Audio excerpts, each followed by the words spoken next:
Hi, I wanted to come on and share with you a little bit about what I have learned about the 8 limbs of yoga.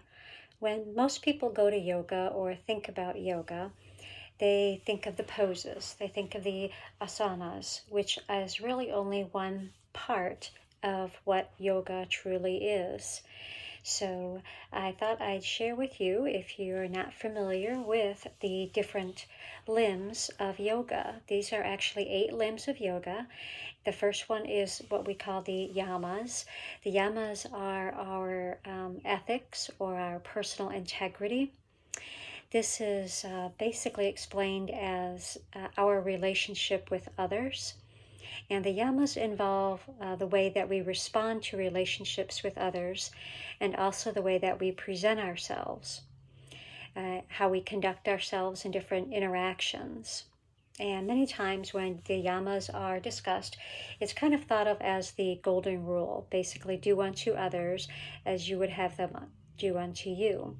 There are 5 yamas, and I will talk about them in a future video. But what I wanted to share with you was the different areas so you understand there is more, or if you happen to hear people talk about the 8 limbs, you know that it's not just the asanas. So we have the yamas. The next one is the niyamas. Now the niyamas are our personal observances and self-discipline. And that's basically how we treat ourselves. The niyamas include how we respond internally and externally to stimulation, and the ability to establish and maintain a sense of integrity. If you have strong religious convictions, this means that you can attend services regularly, or you say grace before meals. So the niyamas involve self-care, which may include meditation, self-love, and simply creating time in your busy life to care for yourself and to keep up with personal observances. And this means being true to yourself as well. So the third limb of the 8 limbs is the asanas, which are your yoga poses, and these are postures that we practice to create and increase strength, flexibility, and endurance.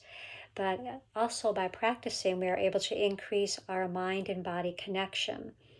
The body is the temple for our spirit, and it must be treated with appropriate care. The 4th limb is the pranayamas, and you're probably familiar with this. This is our breathing. This is the life energy, our controlling of breathing, and there are different types of breathing.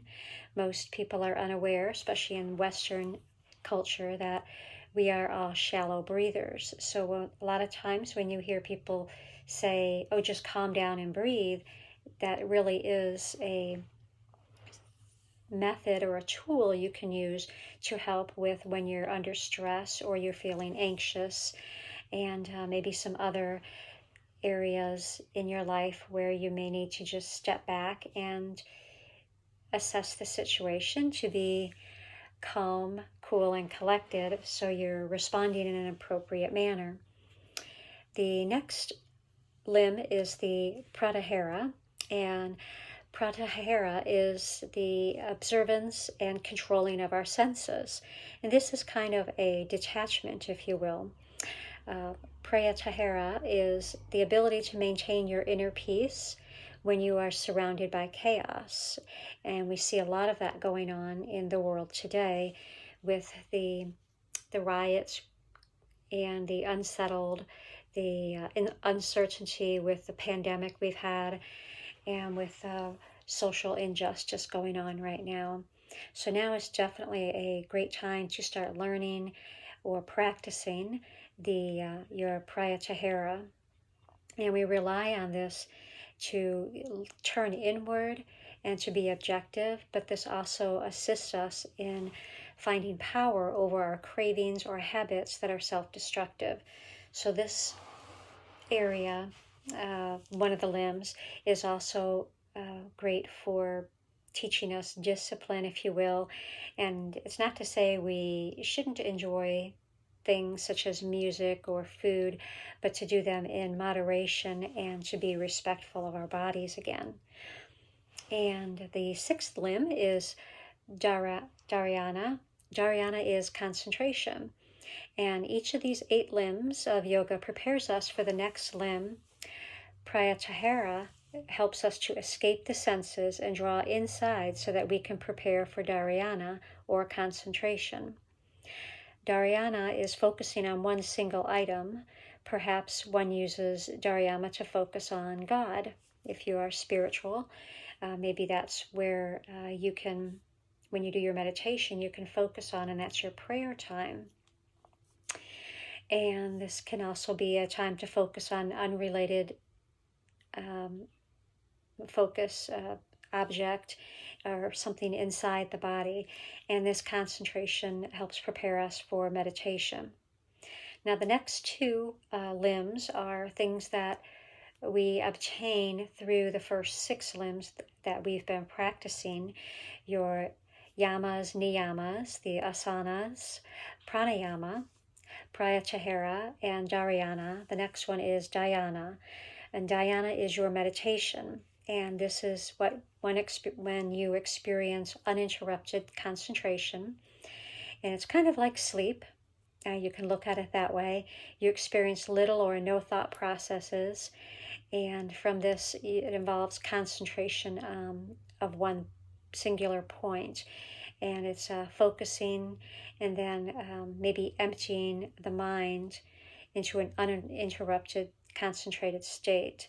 So this takes a lot of practice. Most people, when they're doing yoga, as you develop your practice more, this is probably something you work towards. It's not something you do like any of these limbs. You could do out of order, except probably these last 2.